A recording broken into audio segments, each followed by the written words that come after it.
तारुफ कराइएगा सर। और केपी में आप आए हों as adviser to CM for finance. Sir, आपको कैसे चैलेंजेस का सामना पड़ा और आप इसको किस तरह देखते हैं? जी बिस्मिल्लाहिर्रहमानिर्रहीम। हाँ, Muzammil Aslam, adviser finance to KP. इससे पहले मैं तहरीक इंसाफ की जब वफाक की हुकूमत थी तो उसमें तर्जुमान वज़ीर ख़जाना था। क्योंकि मामलात ऐसे थे, तर्जुमान वज़ारत ख़जाना होना चाहिए था, लेकिन तर्जुमान वज़ीर ख़जाना था। इसके अलावा मैं पार्टी में जो हूँ, पार्टी का माशी अमूर का तर्जुमान भी हूँ। और पार्टी बाकायदा मैंने जो है पीटीआई, आप यूँ समझ लें कि मेरी एंट्री ऑफिशियल जब मैं तर्जुमान बना तो उस वक्त से थी। तो 3 साल पुराना, इतना पुराना नहीं हूँ, लेकिन इमरान खान साहब का बहुत शुक्रिया सबसे पहले कि उन्होंने ये इतने कम अरसे में मुझे ये एज़ाज़ से नवाजा। इसके अलावा मेरे मोहसिनों में मैं शौकत तरीन साहब की भी तारीफ़ करना चाहूँगा कि उन्होंने उस वक्त मुझे भरपूर मौका दिया था अपनी सलाहियतें दिखाने का। यूजुअली ऐसा होता है कि जब आपके ऊपर वज़ीर होता है तो वो सारी चीज़ें खुद करता है और नीचे जो है उनकी जो सपोर्ट में लोग होते हैं उनको ऊपर नहीं आने देता। लेकिन शौकत साहब मुझे साथ रखते थे हर काम में, और वज़ीर आज़म के भी असाइनमेंट्स बराह रास्त देते थे और वज़ीर आज़म से भी इंटरेक्शन रहती थी, खान साहब से। तो उसकी वजह से जो है और कॉन्फिडेंस में इजाफा हुआ, जो मेरी सलाहियत थी वो मज़ीद सामने आई। तो मैं उनका भी बहुत शुक्रगुजार हूँ। इसके अलावा मेरी तालीम जो है MSc economics university of bath, फिर इसके अलावा एमएस इकनॉमिक्स कराची यूनिवर्सिटी में एक इदारा है अप्लाइड इकनॉमिक रिसर्च सेंटर। इसके अलावा मैंने मास्टर्स इन पब्लिक एडमिनिस्ट्रेशन अलग किया हुआ है, वो भी कराची यूनिवर्सिटी से किया हुआ है। तालीम जो है मेरी ये हो गई, फिर जो है कराची बेस्ड हूँ। प्रोफेशनली मैं जो हूँ एक कैपिटल मार्केट्स में काम करता था पहले, फिर मैं एक कंपनी का सीईओ भी रह चुका था, और मईशत से जो है मैंने 20 साल पूरे अपने गुजारे। प्रोफेशनली भी मईशत पे लिखता भी था, कमेंट्रीज भी करता था, और मार्केट फोरकास्टिंग भी करता था मईशत की। तो ये मेरा जो है 20 साल का करियर भी है, और वही करियर जो है आगे जो है मेरी पॉलिटिकल लाइफ में भी उसी तरीके से मईशत और फाइनेंस उसी पे मैं हूँ। सर, आप खैबर पख्तूनख्वा में जो मईशती तरक्की है, उनके लिए आप अगले 5 साल में क्या तस्वर करते हैं सर? देखिए, मैं सबसे पहले तो ये सोचता हूँ कि ये सूबा गरीब क्यों है, जो अल्लाह ने इस सूबे को नवाजा है। अ, अगर आप कुदरती मामलात ही देख लें, बेतहाशा पानी, शानदार मौसम, मादनियात, जंगलात, ये पाकिस्तान का सबसे, जिसे कहते हैं, अमीर तरीन सूबा होना चाहिए। मुझे ऐसा लगता है कि इसकी जो वसाइल हैं उसका जो है फ़ायदा दूसरे सूबों ने उठाया और यहाँ के लोगों ने नहीं उठाया। और ये सूबे के लिए सदियाँ नहीं चाहिए, या मतलब दहाइयाँ नहीं चाहिए कि इसको तरक्की, ये अगर सही पॉलिसीज़ पे कारबंद हो जाए तो ये जो है सालों में जो है उठ सकता है। और ये हमने महसूस किया है कि हमने चंद महीने में कुछ पॉलिसी डायरेक्शंस चेंज की, उसमें ही हमने देखा कि सूबे के माली मामलात बेहतर होना शुरू हो गए। तो अल्हम्दुलिल्लाह जो है मुझे लगता है ऐसे कि ये सूबा जो है बहुत तरक्की करेगा। अब तो चीज़ें चेंज हो गई हैं, पाकिस्तान पूरे में बिजली सबसे महंगी है, और आज भी केपी 5 रुपये यूनिट में बिजली पैदा कर सकता है। तो अब हम कुछ तरीक़ेकार ऐसा करेंगे कि जो है यहाँ पे सस्ती बिजली दें ताकि यहाँ सनत लगे। यहाँ की मादनियात इतनी कीमती हैं, उसका सही तरीके से इस्तेमाल हो, और उसका जो है रकम जो है सूबे के लोगों में आए, सूबों में आए। फिर इस तरह आपका जंगल है, सिर्फ जंगल की लकड़ी से आप अरबों डॉलर कमा सकते हैं साइंटिफिक, और जंगल की उसको हजम को भी बढ़ा सकते हैं। अब सोचें, आप पाकिस्तान का 45% जो जंगल है वो केपी में, और केपी की कुल ज़मीन का 26% जंगल है। तो अगर उसका फ़ायदा नहीं उठाएंगे, खेत में फल लगे और उसको अपना काटें, तो फिर वो फल तो ज़ाया हो जाता है ना। इसी तरीके से पाकिस्तान के जो सबसे महंगे फल हैं वो केपी में पैदा होते हैं, चिलगोज़े, इलायची, फिर तम्बाकू जो है, जो टोबैको जो है सिर्फ केपी में ख़ास पैदा होता है। तो हर चीज़ जो है यहाँ पे अल्लाह ने इसको नवाजा है, बस उसका फ़ायदा नहीं उठाया जा सकता। सर बतौर मुशीर ख़जाना सर, आपके जहन में क्या क्या मंसूबे हैं अगले 5 सालों में? आप इसको किस तरह बेहतर बना सकते हैं सर?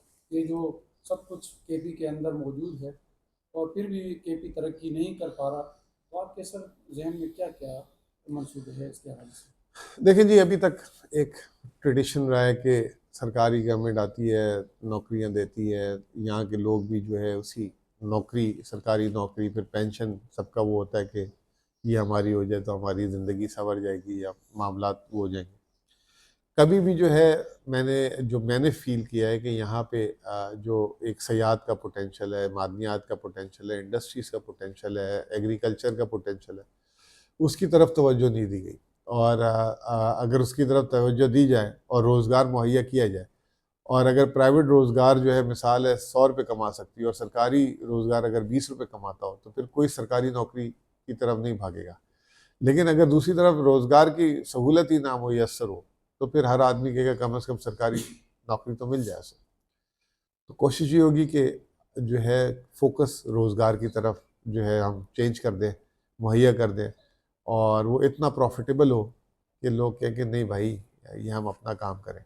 तो और यही वजह सूबे की जो माशी हालात हैं, वो जो है इसके ख़राब होने की वजह भी यही है, क्योंकि इतनी ज़्यादा नौकरियां दे दी हैं, 7 लाख नौकरियां। पंजाब जैसा सूबा जो 3 गुना बड़ी आबादी है, उसकी 8 साढ़े 8 लाख मुलाजमत है, और केपी ने 7 लाख दी है, जिसका 3 गुना कम बजट है। फिर पंजाब जो इतना बड़ा है, उनकी 34 यूनिवर्सिटी है, केपी में भी 34 यूनिवर्सिटी है। तो हमने अपने वसाइल के हिसाब से अपनी सूबाई हुकूमत को नहीं चलाया, हमने सियासत के हिसाब से चलाते रहे। तो उसको भी बेहतर करने की ज़रूरत है, और आपने देखा होगा कि इस बजट में भी हमने काफ़ी इकदाम उठाए हैं, और हम कोशिश करें कि अपने अखराजात में कमी करें, नई नौकरियां जो है भेजा ना दें। हमने गाड़ियों की ख़रीदारी पे बैन लगाया हुआ है, नई नौकरियों पे बैन लगाया हुआ है, ताकि हम अपने किबले को ठीक कर लें। एक दफ़ा हम अपने किबले को ठीक कर लेंगे तो इंशाल्लाह बाकी चीज़ें बेहतर हो जाएंगी। सर आपके करियर में अब तक के कुछ अजीम कामयाबियाँ जो आपके जहन में हो और अभी तक आपको याद हो कि बस ये मेरे सक्सेसफुल चीज़ है जो मुझे हमेशा याद रहेगी सर? देखिए, 2-3 करियर है ना, 2-3 है। एक प्राइवेट सेक्टर करियर है। मैंने तालीम के बाद जब आया, तो मैंने 8-9 साल तकरीबन नौकरी की, और जहाँ नौकरी की 8-9 साल, 10-12 साल बाद वही मैंने अपनी कंपनी बना ली, और उस कंपनी को बनाया, और फिर फॉरेनर्स को बाहर से लाके वो कंपनी बेची। पाकिस्तान में वाहिद स्टॉक मार्केट की कंपनी थी जो जिसको ख़रीदते 3 महीने बाद बाहर से इजिप्शियंस को ला के उनको बेची। फिर उनके साथ भी 18 महीने मैंने काम किया। फिर जब मैंने कंपनी बेच दी, फिर उसके बाद बाकायदा सियासत में जब आया, तो 3 साल में आपको सियासत में भी जो है पीटीआई में डायरेक्ट जी मैं तर्जुमान आया। तर्जुमान के बाद 2 साल पार्टी, और फिर आ, एक शख्स को खान साहब ने इज़्ज़त दी, और उसको जो है दूसरे सूबे से लाके ये जिम्मेदारी ली। और मैं शुक्रिया अदा करूँगा खैबर पख्तूनख्वा की आवाम का, यहाँ के सरकारी अफसरान का और सियासतदानों का, जिन्होंने खुले दिल से मुझे वेलकम किया और मुझे यहाँ काम करने का मौका भी दिया। सर कौन सी ऐसी चीज़ है जिसको जो चीज़ आपको ज़्यादा मोटिवेट करती है सर देखिए, मुझे काम करते वक्त? मुझे जो सबसे ज़्यादा मोटिवेट करती है, वो ये करती है कि मैं कुछ ऐसा करूं जो सबसे जिसे कहते हैं मुख्तलिफ हो, और मैं सिम चेंज कर दूं। मैं ट्रेडिशनल जो है मिनिस्टर नहीं बनना चाहता, और मैं सख्त डिसीशंस पे बिलीव रखता हूँ और मेरिट पे बिलीव रखता हूँ। आप ये अगर आपको मौका मिले इस बजट को देखने का, तो 40 पेजों का फाइनेंस बिल था।